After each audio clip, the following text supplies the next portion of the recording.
오늘은 부활절 두 번째 주일입니다. 살아계신 하나님께 영광과 진리로 예배드리겠습니다.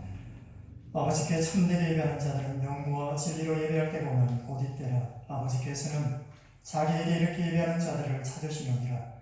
하나님은 영이시니 예배하는 자가 영광과 진리로 예배할지니라. 아멘.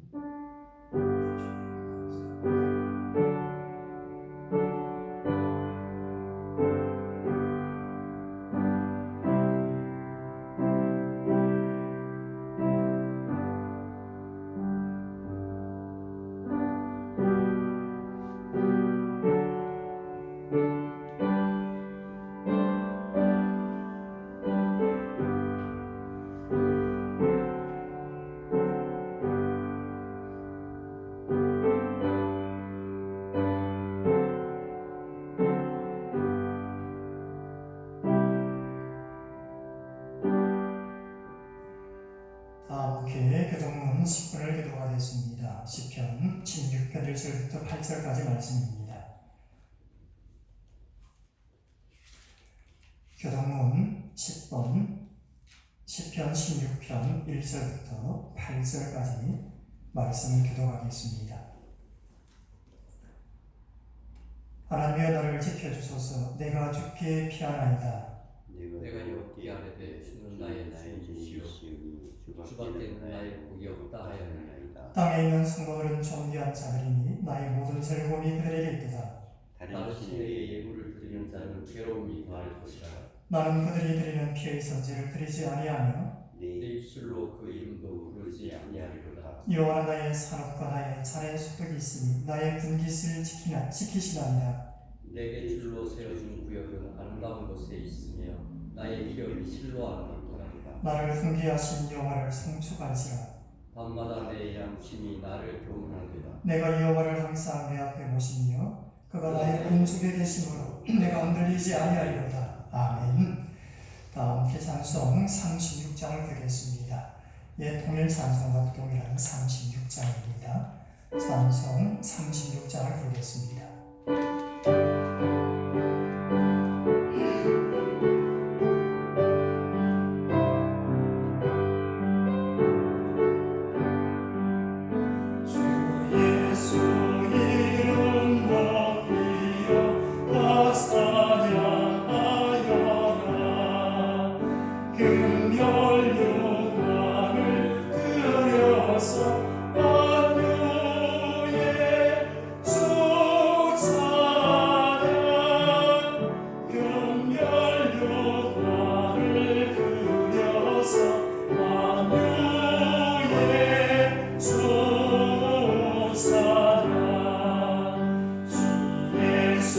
강한 고난을 못 잊을 죄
고백하며 침묵으로 참회 기도를 드리겠습니다.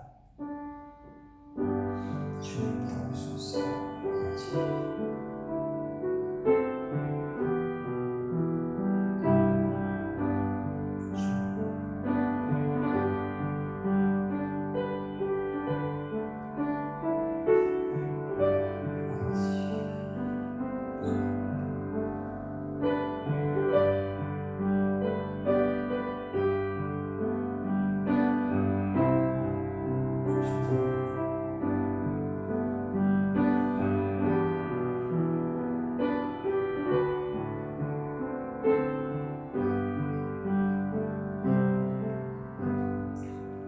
여호와께서 말씀하시되 오라 내가 새로 변론하자 너희 죄가 추홍 같을지라도 눈과 같이 휘어질 것이요 지렁같이 붉을지라도 양털같이 희게 되리라. 아멘.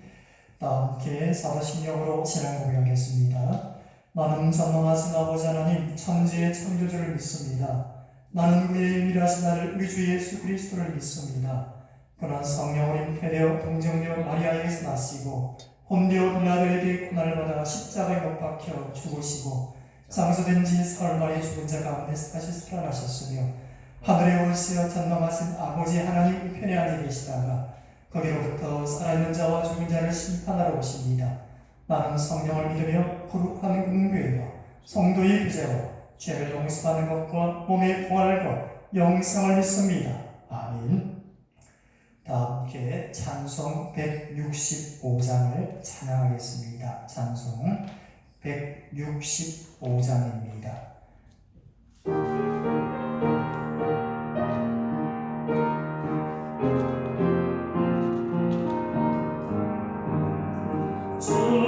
주님께 영광 다시 사신 주 사망 권세 모두 이기시었네. 이옷 입은 천사 너를 옮겨도 누우셨던 곳은 비어 있었네. 주님께 영광 다시 사신 주 사망 권세 모두 이기시었네. 부활의 주님 나타나시사 두려움과 의심 물리치셨네. 주의 교회 기뻐 찬송하여라. 다시 사신 주님 죽음 이겼네. 주님께 영광 다시 사신 주 사망 권세 모두 이기시었네. 생명의 인도 영광의 주님 주님 없는 삶은 어떨 뿐이라. 주의 사랑으로 세상이 기로 요단 건너 언약 가게 하소서. 주님께 영광 다시 사신 주 사망 권세 모두 이기시었네. 기도하겠습니다. 자비하신 하나님 아버지, 광야 같은 세상에서 하나님을 떠나 살면서 방황하던 저희들이 오늘 주님의 복된 주의를 기억하며 주 앞에 나와 예배드리게 하시니 감사드립니다. 이르시되 내가 은혜 베풀 때 너에게 듣고 구원의 날을 도왔다 하셨으니 보라 지금은 은혜 받을 만한 때요 보라 지금은 구원의 날이로다. 이 말씀을 의지합니다. 코로나19로 인하여 주님 앞에 나와 예배드리지 못하는 상황 앞에 암울하며 답답하며 또한 힘겨운 상황 속에 놓여 있습니다. 아버지 하나님, 이 시간 저희와 하여금 영과 진리로 예배드리게 하시니 또한 주님께서 홀로 영광받아 주옵소서. 삼일째 하나님께 친인비 목자 되어 주셔서 이 예배를 통해 저희를 푸른 풀과 충만한 물가로 인도해 주옵소서. 그래서 코로나19로 인한 순탄치만한 이 세상을 살아가면서 주님 주시는 능력과 평안으로 힘있게 살게 하시고 피곤한 심령에는 평안과 안식을 주시고 정작 진리를 탐방하는 자녀들에게는 풍성한 꼴로 채워지게 하여 주옵소서. 이 시간 우리 조국 대한민국 위해 기도합니다. 대통령이와 모든 위정자들과 공무원들 그리고 모든 지도자들, 특별히 지난 4.15 총선을 통하여 새롭게 세워진 실은 국회의원들, 저들에게 백성 사랑, 나라 사랑의 마음을 더욱 주셔서 힘겨운 오늘의 현실을 잘 타게 하며 또한 지혜와 능력을 다하셔서 오늘도 그 일을 감당할 수 있도록 은혜 베풀어 주옵소서. 만국의 근원 되시는 하나님 아버지, 우리 하늘문 교회를 늘 새롭게 하시고 주님의 성령이 늘 살아있는 교회를 이끌어 주시기를 기도합니다. 근동근세에 죽어가는 수많은 영혼들이 살아나며 낙심과 절망 속에 머물린 이들이 치유와 회복 역사를 이루는 구원의 방주가 되게 하여 주옵소서. 이 시간 성도들 위하여 또한 기도합니다. 하나님의 부르심 앞에 세워진 저들이오니 실족하지 않도록 들어주시고 언제나 하나님 편에 세워지는 믿음의 자녀들이 되기를 간절함으로 기도합니다. 힘겨운 상황 속에서도 날마다 머무는 삶의 자리마다 주님 친히 찾아오셔서 선한 흐름으로 인도하여 주옵소서. 코로나 바이러스 감염증이 속히 지나가기를 기도합니다. 더 이상 확산되지 않게 하시고 모든 확진자들에게도 긍휼을 베푸셔서 회복과 치유 역사를 다하여 주옵소서. 암울한 이 시기를 지나면서 그래서 오늘의 힘이 되고 내일 소망이 주님 안에 주시는 복 가운데 큰 총을 인하여 힘있게 하여 주옵소서. 이것이 온 성도들의 삶에 간증되기를 기도합니다. 찬송과 감사의 고백이 되게 하여 주옵소서. 이제 말씀을 듣고자 합니다. 더는 우리의 마음밭을 기경하여 주시고 그 말씀 따라 준행하고자 하는 믿음의 계획을 주시며 나아가 삶의 자리에 실천할 수 있는 말씀 되게 하여 주옵소서. 주님의 뜻을 이루기를 기도합니다. 주님 걸어가신 십자가를 쫓아 오늘도 부활의 주만 바라보며 마땅히 가야 할 길을 달리기를 원하며 우리의 참된 소망이시여 부활의 기쁨을 허락하신 우리 구주 예수 그리스도 이름으로 기도합니다. 아멘.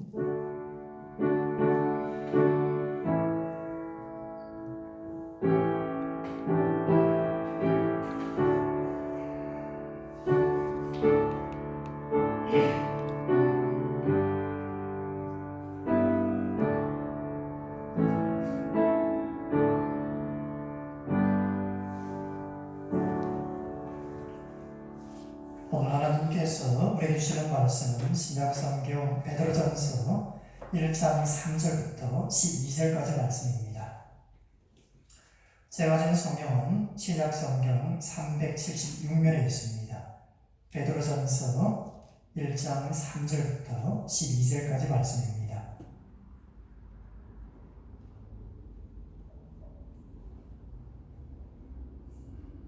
찾으셨으면 우리 한 절씩 교도하겠습니다. 우리 주 예수 그리스도의 아버지 하나님을 찬송하리로다. 그의 많으신 긍휼대로 예수 그리스도를 죽은 자 가운데서 부활하게 하심으로 말미암아 우리를 거듭나게 하사 산 소망 있게 하시며 썩지 않고 더럽지 않고 쇠하지 아니하는 유업을 있게 하시나니 곧 너희를 위하여 하늘에 간직하신 것이라. 너희는 말세에 나타내기로 예비하신 구원을 얻기 위하여 믿음으로 말미암아 하나님의 능력으로 구하심을 받았느니라. 그러므로 너희가 이제 그것을 시험할 말미암아 잠깐 진정에 하지 않을 수 없으나 오히려 그게 기뻐하는도다. 너희 믿음의 확실함은 불로 연단하여도 없어질 금보다 더 귀하여 예수 그리스도께서 나타나실 때에 칭찬과 영광과 존귀를 얻게 할 것입니다. 예수를 너희가 보지 못하였으나 사랑하는도다. 이제도 보지 못하나 믿고 말할 수 없는 영광스러운 즐거움으로 기뻐하니 믿음의 결국 곧 영혼의 구원을 바름이라. 이 구원에 대하여는 너희에게 이 말씀을 예언하는 선지자들이 연구하고 부지런히 살펴서 자기 속에 계신 그리스도의 영이 그 받으실 고난과 후에 받으실 영광을 미리 증언하여 누구를 또는 어떠한 때를 지시하는지 상고하니라. 이 숨긴 바가 자기를 위한 것이 아니요 너희를 위한 것이니 계시로 알게 되었으니 이것은 하늘로부터 보내신 성령을 힘입어 복음을 전하는 자들로 이제 너희에게 알릴 것이요 천사들도 살펴보기를 원하는 것이니라. 아멘. 할렐루야. 주님의 이름으로 문안드립니다. 기독문화사에서 출판한 카타콤의 순교자라는 책에 보게 되면 주 3세기 중반에 로마에는 카타콤이라는 지하 동굴이 있었는데 그 동굴에는 핍박을 피해 수많은 그리스도인들이 거기서 살았다고 기록하고 있습니다. 로마 황제 중에서 가장 악명 높았던 폭군 네로 황제의 관계가 점점 친해져가는 시기입니다. 그는 어머니와 스승 세네카의 도움으로 로마의 황제가 되었지만 자칫 그러고 나중 자신의 공력을 활용하기 위해 자신의 어머니와 아내뿐만 아니라 스승이었던 세네카 마저도 차례로 살해합니다. 이런 권력층의 비열함이 난무했던 시대에 아직 이방 세계에 연약할 수밖에 없던 초대교회는 여러 면에서 로마의 눈에 거슬리는 존재였습니다. 황제 숭배 노름에 고분고분 말을 듣지 않기 때문입니다. 그래서 그리스도인들에게 핍박이 가해집니다. 그래서 어떨까요? 배교하는 사람들이 늘어만 것입니다. 나는 더 이상 예수를 안 믿을 거야.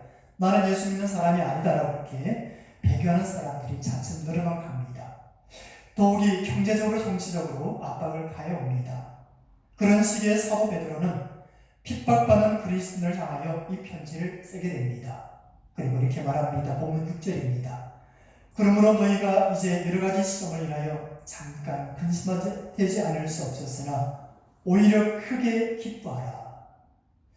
성도 여러분, 이해하기 힘들지요. 지금 그리스도인들이 핍박받는 이 힘든 시기에 그럼에도 오히려 기뻐하라고 말합니다. 그래서 옛 그리스도인들도 그랬지만 오늘을 사는 그리스도인들도 그에게 이렇게 항변할 수 있지 않겠습니까? 베드로, 정작 당신이 우리 가정의 어려움을 알고 있기는 한지요? 사업의 어려움을 겪거나 실패해 보았는지요? 빚쟁이들에게 정신없이 시달려 보았는지요? 사랑하는 이가 나보다 먼저 떠나보내는 아픔을 그대 겪어보았는지요? 마음대로 되지 않는 자식 때문에 절망해 보았는지요? 육체의 질병으로 말할 수 있는 절망과 현재의 그 무력함 때문에 아파하는 극경을 가지고 온 적이 있는지요? 그렇게 말입니다. 그렇지 않으면서 어떻게 시련 중에 크게 기뻐하라고 말할 수 있습니까? 우리가 이렇게 항의한다면 베드로는 그다지 할 말이 없는 사람 중에 한 사람입니다. 왜 그럴까요? 그는 예수님의 부르심 앞에 곧 예수의 제자가 될 때에도 시험을 치른 것도 아니고 그냥 주님께서 그물을 뿌려두고 나를 따르라고 했을 때에 그냥 따라서 제자가 되었습니다. 어디가 뿐일까요? 나중 스승의 죽음 앞에 놓고 컵에 질려 예수를 부인하고 도망갔던 바로 그 사람 베드로 아닙니까? 그런데 놀라운 사실이 있습니다. 이 말은요, 그의 말이 아니라는 거지요. 예수님께서 일찍 베드로를 통하여 말씀하시는 것임을 아셔야 합니다. 히브리서 2장 18절에 보면 자기가 시험을 받아 고난을 당하셨은즉 시험 받는 자들을 너희 도우시느니라 라는 말씀이 있습니다. 그렇습니다. 시험 당할 때 크게 기뻐하라는 말씀은 예수님이 친히 저와 여러분에게 하시는 말씀인 것입니다. 그렇다면 어떻게 우리가 고통 중에서 시험 중에든지 기뻐할 수가 있겠습니까? 오늘 본문 3절 말씀이 그 근거를 제시하고 있습니다. 우리 함께 한번 드리겠습니다. 시작. 우리 주 예수 그리스도의 아버지 하나님을 찬송하리로다. 그의 많으신 긍휼대로 예수 그리스도를 죽은 자 가운데서 부활하게 하심으로 말미암아 우리를 거듭나게 하사 산 소망 있게 하시며. 아멘. 이탈리아 유명한 시인 판테가 쓴 신곡이라는 책에 보면요, 지옥문에는 다음과 같은 글귀가 큰 글자로 써있다고 합니다. 너희들 이곳에 들어가는 자 모든 희망을 버리라, 이렇게 말합니다. 지난주 설교에서 잠깐 나누었지만 지옥이야말로 아무런 희망이 없는 세계입니다. 바꿔 말하면 희망이 없는 세계가 지옥이라는 말이 되겠지요. 살아있는 사람은 그 신문 여하에 상관없이 누구든지 희망을 가지고 살아가지 않겠습니까? 그래서 오늘보다는 내일이 더 나을 것이라는 희망이 없이는 인간은 한순간도 사실 살기가 힘듭니다. 코로나 바이러스에 지금 어느 때보다도 힘든 시기를 보내고 있지만 그래도 언젠가는 물러가고 예전에 평안없던 일상으로 돌아가려는 희망이 있기에 오늘 하루를 인내하며 우리는 살아갑니다. 그렇습니다. 생명의 세계는 반드시 희망이 있습니다. 희망이 없는 세계는 죽음의 세계이기 때문입니다. 그래서 전도서 9장 4절에 보면 전도자는 이렇게 노래합니다. 모든 산자 중에 참여한 자가 소망이 있으면 산개가 죽은 사자보다 나음이니라.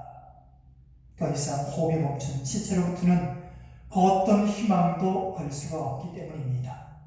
조금은 모자라 보여도 살아있는 사람에게 희망이 있고요. 희망을 걸어볼 수 있기 때문입니다.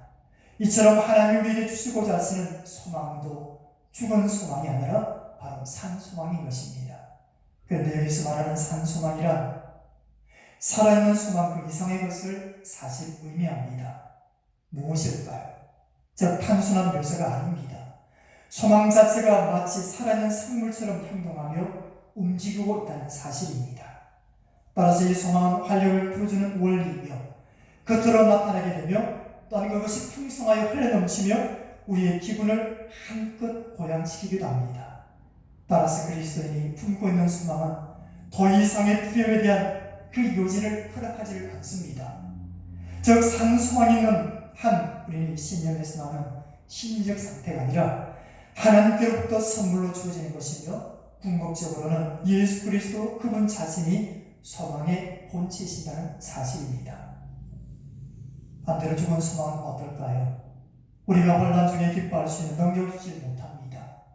오히려 우리로부터 참 기쁨과 평안을 앗아가 버립니다. 그러한 삶이 어떻게 기쁨으로 나아갈 수 있겠습니까? 결국 이 땅을 살아가되 지옥과 같은 삶을 살게 되지요. 술 취함, 방탕, 도박 등 세상에서 없어질 것은 곧 죽은 것에 소망을 두는 것 바로 그것입니다. 물론 우리가 가지는 절망과 자기 포기도 마찬가지지요. 하나님께로부터는 소망이 아니라 자기가 만들어낸 환상도 사실 죽은 소망입니다. 뿌리가 없기 때문에 죽은 소망입니다. 한 스봉이 있었는데요, 때는 한여름입니다. 연신 땀을 흘리며 또한 돌을 깨고 다듬는 자신에게 불만스러워하며 늘 신세 한탄을 하며 지냈습니다. 하루는 이런 칭찬을 합니다. 똑같은 신세 한탄이지만 어떤 사람은 팔자가 좋아 이 한여름 대청마루에 모기장 치고 못이 혼입을 덮고 낮잠 자는데 난 맨날 돈만 떼고 있으니 아이고 내 신세야. 돈 많은 부자 한 번 되어봤으면 원도 없겠구나. 그때 이 말을 듣고 있던 한 선사가 그에게 내려옵니다. 그대의 소원이 이루어지리라 말했습니다. 그랬더니 석공은 순식간에 큰 부자가 되었습니다. 그런데 그때 나라의 임금이 우아한 비단 옷을 입고 병사들의 호의를 받으며 지나갑니다. 석공은 생각합니다. 돈만 많으면 뭐해? 나도 저런 권력자가 된다면 갑자기 쫄부가 되었다고 놀리는 자들을 혼내줄 수 있을 텐데.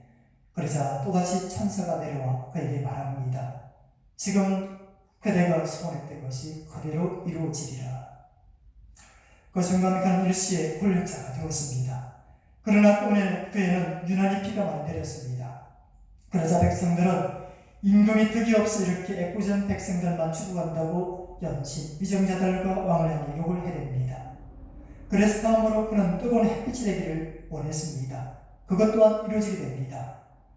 그래서 곡식이 잘 되도록 열심히 햇빛을 비추는데 저 아래 어떤 석공이 밖에서 불을 쬐면서 말합니다. 어이구, 저놈의 해는 낮잠도 안 자나 연을 이렇게 내리쪼이게 하고 욕을 하더랍니다.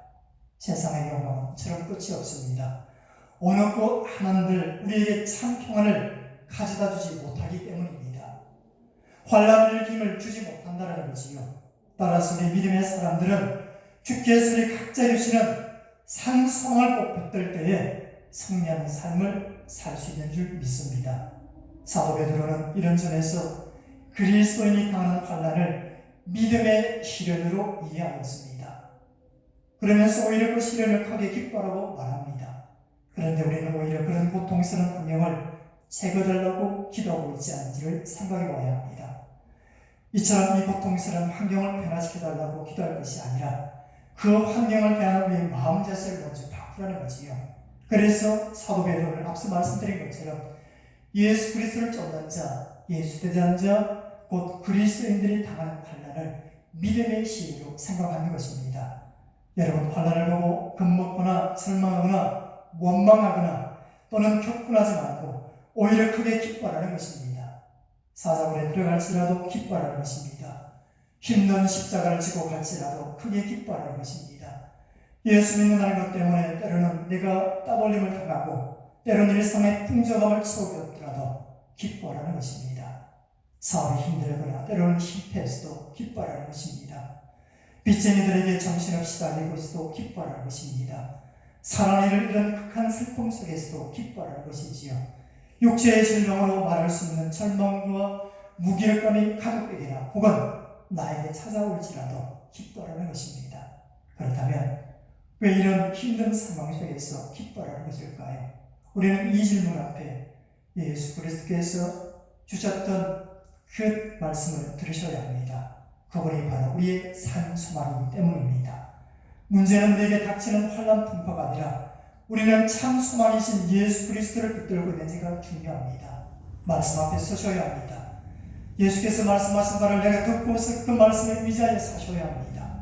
그래야 내가 힘을 낼 수 있고 오히려 이 힘든 시련과 아픔과 절망 속에서 오히려 기뻐할 수 있는 믿음의 길로 우리가 나아갈 수 있다는 것이지요. 베드로가 거센 풍랑이는 그 갈릴리 바다를 걸어갔을 때 주님을 똑바로 응시할 때는 거센 풍랑도 그 시끄러운 바다도 아무런 문제가 되지 않았습니다. 자신의 믿음을 통한 주님의 능력이 그를 붙들고 있었기 때문입니다. 그러나 그가 주님으로부터 세상을 향해 두 눈을 돌렸을 때에 그를 둘러싼 환경이 두려움과 공포로 그에게 다가왔습니다. 거센 풍랑 그 자체가 문제가 아닙니다. 바로 베드로 자신의 믿음이 문제입니다. 우리 또한 마찬가지지요.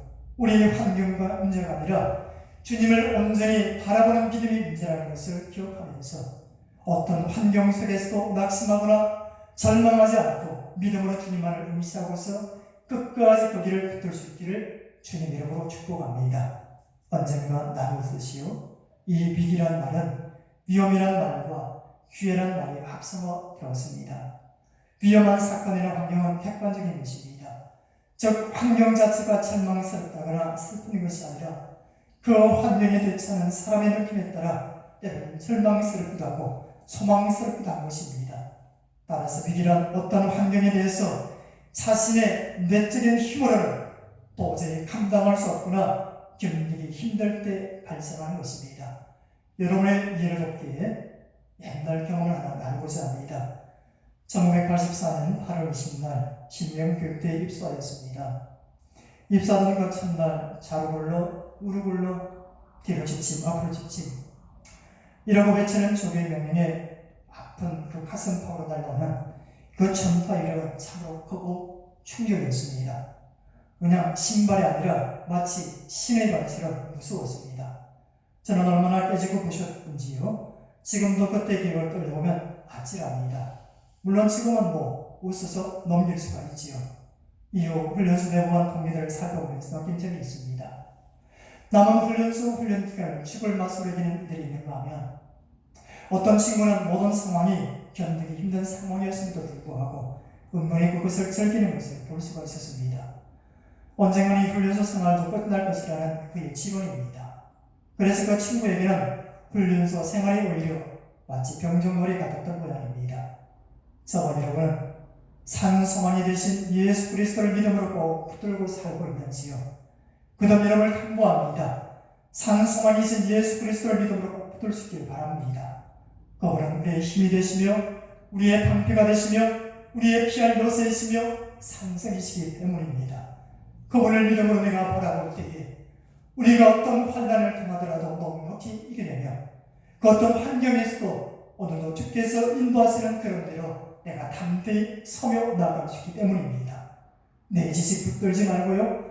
내 성을 붙들지 말고 내 알량한 경험과 체력을 믿지 말고 오직 예수 그리스도만을 꼭 붙들고 살 수 있길 바랍니다. 오늘 본문 7절입니다. 우리 다 함께 읽겠습니다. 7절이요. 시작. 너희 믿음의 확실함은 불로 연단하여도 없어질 것보다 더 귀하여 예수 그리스도께서 나타나실 때에 칭찬과 영광과 존귀를 얻게 할 것이니라. 아멘. 사랑하는 하늘교회 성도 여러분, 이 세상에서 사는 저와 여러분의 삶은 광야의 삶입니다. 이 사상의 교회는 광야교회입니다. 광야교회의 목적은 신앙의 연단이 있습니다. 왜 신앙의 연단이 내게 필요할까요? 신앙의 성장을 위해서요.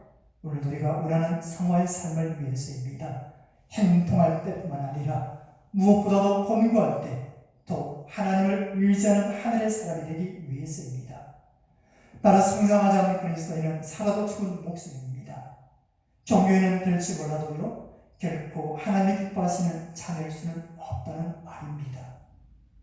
우리가 성장할 때에 뚜렷한 목표와 방향이 생기지 않습니까? 무턱대고 성장하는 것이 아닙니다. 무턱대고 성숙해지는 것도 아닙니다. 어느 순간 내가 성화의 삶에 들어가는 것도 아닙니다. 따라서 나에게 있어서 내가 살아가는 삶의 환경 속에서 다른 방향, 다른 목표를 향해 성장하는 것이 중요한 것입니다. 그 표대는 오직 예수 그리스도입니다. 잘못된 방향의 성장은 성장 하나하나 차라리 가만히 있는 편이 나을 수도 있습니다. 조폭들도요, 지네들끼리는 영역 확보를 통해 새를 굴리려고 무채개를 쓰지 않습니까? 사고치고 감옥이라도 갇히면 개가 천선하기는커녕 거기서 더욱더 힘쓰는 솜씨를 갈고 닦습니다. 오늘 TV를 통해 범죄 방지를 위한 목적으로 하는 프로그램을 관광하게는 두 가지 부류가 나타난다 그러지요. 한 가지는 바로 성장하는 사람은 더욱더 자신의 행위를 돌아보면서 야, 저런 세상도 있구나, 저런 짓도 하는구나, 그랬으면서 자신을 점검하는 계기가 되지만, 반대로 도덕과 깡패는요, 그 프로그램을 통해서 오히려 고도의 범죄 기술을 다시금 익힌다 그러지 않습니까? 그렇다면 저와 여러분이 오늘도 어디를 향하여 성숙해 나가야 할까요? 오늘 주신 말씀에 예수 그리스도에 나타나실 때에 칭찬과 존귀를, 영광과 존귀를 하기 위하여 우리를 순간과 같이 단련시킨다고 말씀하고 있습니다. 사무엘의 책에 보면 사무엘이 아주 대조적으로 등장하지 않습니까? 다윗은 끊임없이 하나님을 향하여 성장하는 사람이었습니다. 반면 사울은 자신의 명예와 권력과 그리고 알량한 자존심, 욕심을 향하여 성장하는 사람이었습니다. 그 과정도 그 결과도 사울은 죽은 수망으로, 다윗은 산 수망으로 살아가는 천지 차이로 드러납니다. 사랑으로 말씀을 내고자 합니다. 지금 코로나 바이러스로 인해 저와 여러분이 겪는 이 시련을 산 소망이신 주님을 바라보므로 농이 이기는 자 될 수 있기를 주님의 이름으로 축복합니다. 그래서 그 분으로 인해 끝없는 인생 위에 우리 또한 산 소망을 붙들고 살 수 있기를 바랍니다. 어떤 환경 속에서도 믿음을 놓지 않고, 믿음을 잃지 않고, 믿음을 붙들고 올바른 방향으로 성장하는 저와 여러분 될 수 있기를 바랍니다. 영원한 기업을 바라보고 우리가 믿음으로 똑바로 살 수 있다면 우리 각자 산 소망 되신 주님께서 모든 환경과 모든 대적들로부터 농이 저와 여러분을 구원하실 줄 믿습니다. 주님 오실 그날까지 말입니다. 기도하겠습니다. 주님, 감사함으로 주님 앞에 나아갑니다. 죽은 자의 소망에서 우리를 구원하셔서 산 소망이 되신 주님 바라보며 신앙 여정을 걷게 하시니 참으로 감사합니다. 지금 힘겹게 맞이하는 현실을 죽은 소망으로 인해 절망하지 않게 하시고 그 현실 너머에서 우리를 도우시는 산 소망이 되신 주님만을 의지함으로 떨치려나 기쁨으로 우리가 가신 삶을 감당케 하여 주옵소서. 삶의 한복판에서 만나는 힘겨움이 있습니다. 각자가 안고 가야 십자가가 있습니다. 오늘 하나님 아버지 자신의 몫이 된 십자가 기쁨으로 감당하는 종들 되게 하여 주옵소서. 때로는 눈물을 흘리며 나아갈지라도 우리 하나님께서 아시고 오늘 베푸시는 구원의 역사가 우리 가운데 계속 이루어질 줄 믿습니다. 그래서 삶의 바른 방향과 더불어 믿음의 성장을 이루기를 간절함으로 기도합니다. 우리를 거듭나게 하시고 산 소망으로 인도하시는 예수 그리스도 이름으로 기도합니다. 아멘.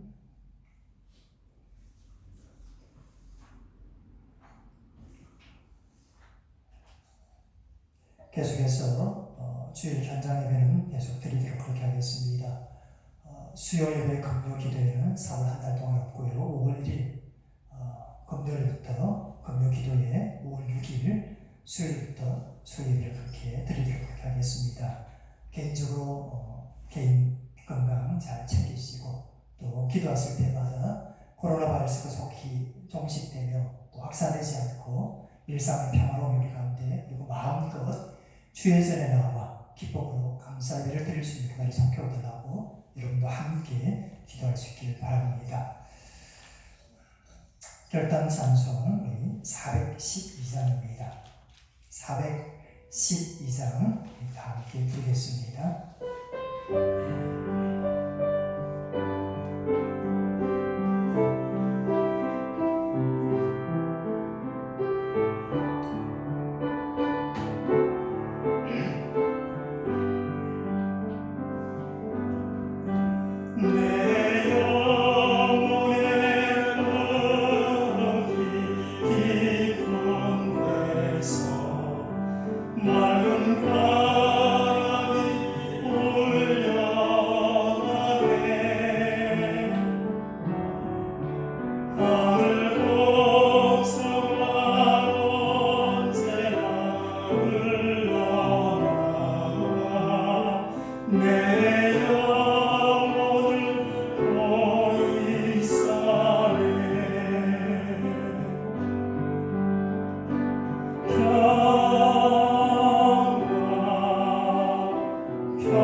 내려